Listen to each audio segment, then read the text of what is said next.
Most people that are in their 20s are honestly living in a simulation. You wake up, you go through the motions, you have this quiet, nagging feeling in the back of your head, this background noise that's pulling at you, like you're just waiting for your life to begin. You might be at a job you don't care about, or working on a degree and locking in on school, even though your degree might feel like a piece of paper at the end of it. You might be telling yourself, like, this version of you, the one who's drifting from day to day and the days are blending together and we're just grinding towards something, this version of you is just a placeholder. You think that one day the real you is finally going to show up and finally drop in. The disciplined guy, the disciplined person, the guy who has it all figured out, the guy who actually starts to execute on this idea we have of a life. And I mean, I'm 27 years old at this point. I'm about to be 28 in a month. I've spent a long time looking for that guy. I spent so many years looking for that guy. I checked everywhere. I checked every little crevice of my life, every little way that I could audit myself and try to fix myself or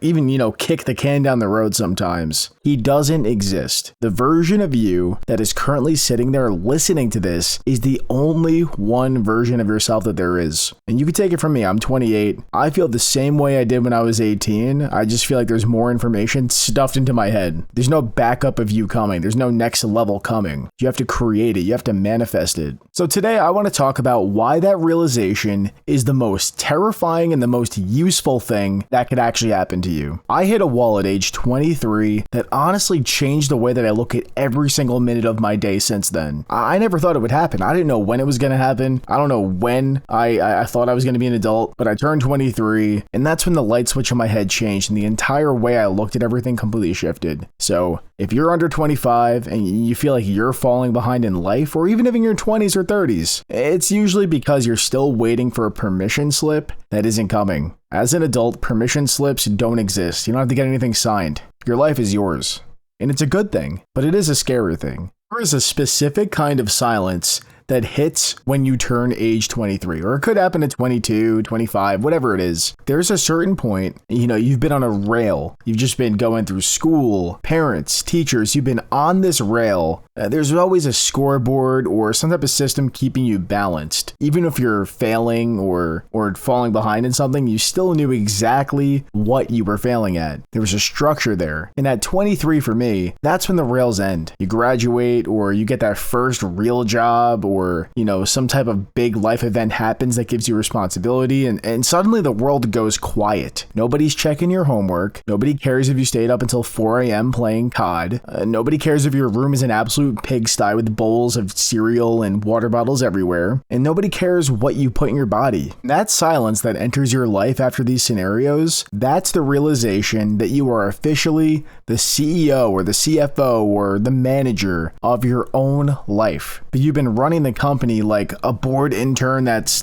kind of, like scooting their computer chair back and forth. I don't know. I'm bad at analogies. Bear with me. Man, I remember when I was 23 looking at my bank account and my daily habits, and I realized I was a fake adult. It was a purely fake existence. I was doing the bare minimum to stay afloat, waiting for some external force to come and smack me like a train hitting me in the face. And nothing was coming along to make me serious. And I thought I was lost. I thought I was screwed. But the truth was simple. I was just practicing being mediocre. I realized that if I didn't make a conscious choice to snap into gear and to decide to be the person that I wanted to become right then and there, I was going to wake up at 35 or 40 or 28 wondering where the last decade of my life went. You don't realize how fast the young guy credits run out until they're pretty much completely gone. Sad to say, because when you're a kid, you think like, oh, I got so much time. I could mess up. I could be silly. I could be this, that, the other. But when you're 28 and you're making decisions like a kid, it goes from like,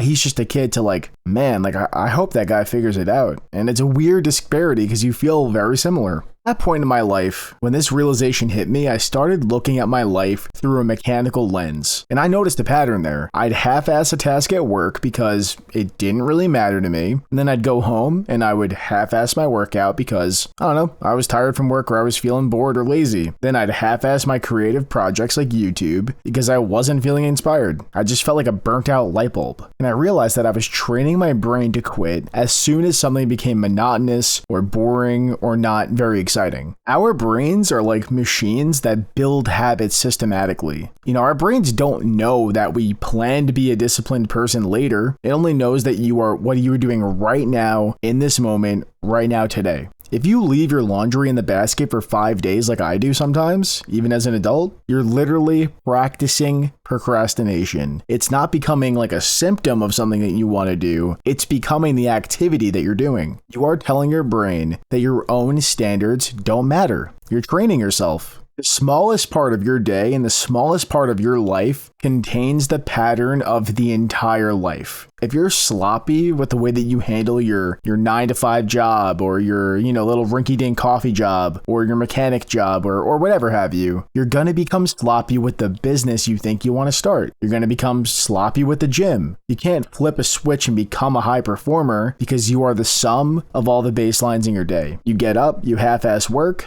You come home, you half-ass the gym, you come home from there, half-ass your relationship. You're the sum of all your parts and you're not equaling a full person. Listen, nobody's perfect.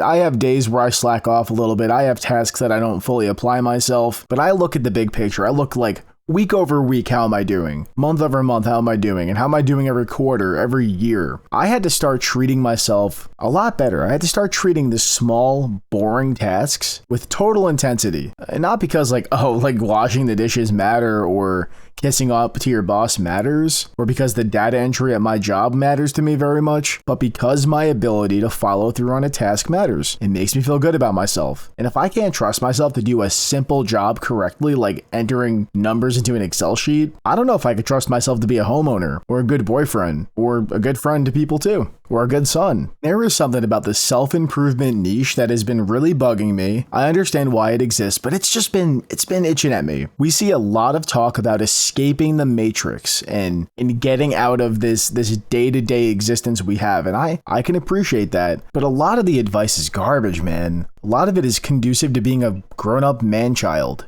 Having a 9-to-5 at 24 or 25 is actually really solid leverage for your life. It gives you a paycheck, which buys you time. It buys you freedom. But more importantly, it also gives you a place to practice being professional in an environment. I don't look at my professional career as like a prison. I look at it as like a gym for my work ethic and my mind. And if I can show up to a branch or an office and be the most reliable, focused person there, or at least just competing against like a previous version of myself, even when I don't want to, I'm building a level of mental toughness that a lot of people my age don't have. And you can do the same thing with anything you have going on. No, man. Just don't sleep on applying yourself. I know that a lot of people in our generation can say and make it look corny to try hard and like, oh no, you should be quiet quitting or you should be anti-work. And I get it. I subscribe to some of those philosophies in certain specific situations, but I'm just asking you to apply yourself. Be proud of yourself. The same skills that you would apply towards your day-to-day job, you could put towards a business, you could put towards your friendships. Anything constructive you want to do is a goal. You gotta remember, most people use their 20s to learn how to complain or learn how to throw their hands up in the air and say, oh, I'm not playing this game. And then they turn 30 and they decide like, oh, I need to play this game. I want to have kids, or I love my girlfriend, or oh, I want to set up my parents to retire comfortably. And you could have made up a lot of ground if you just locked in your 20s. Learn how to manage your time, learn how to deal with people you don't like or situations you hate, and learn how to produce high quality work when you're bored out of your mind. If you could do that, you're already ahead of 99% of the competition, and you might just snap into feeling like an adult one day. Stability isn't the end of your freedom. It's actually the fuel for your freedom when you have free time. And if I could have you guys leave this video with one tip, just remember how you do one thing is how you're going to do everything. Your work ethic transcends everything you do. Right now, I have a challenge for you guys in the comment section. Right now, as I'm saying this, get your keyboard out or start typing on your phone. Pick one thing today, one boring, small, meaningless thing, or I should say seemingly meaningless thing, and try to do it the best you can. Let me know what it is. For me, I'm going to try to tidy up my desk a little bit more. I've got a can of seltzer here. I've got a whole bunch of mail that I haven't looked through. I have an open notebook and my controller and a whole bunch of things.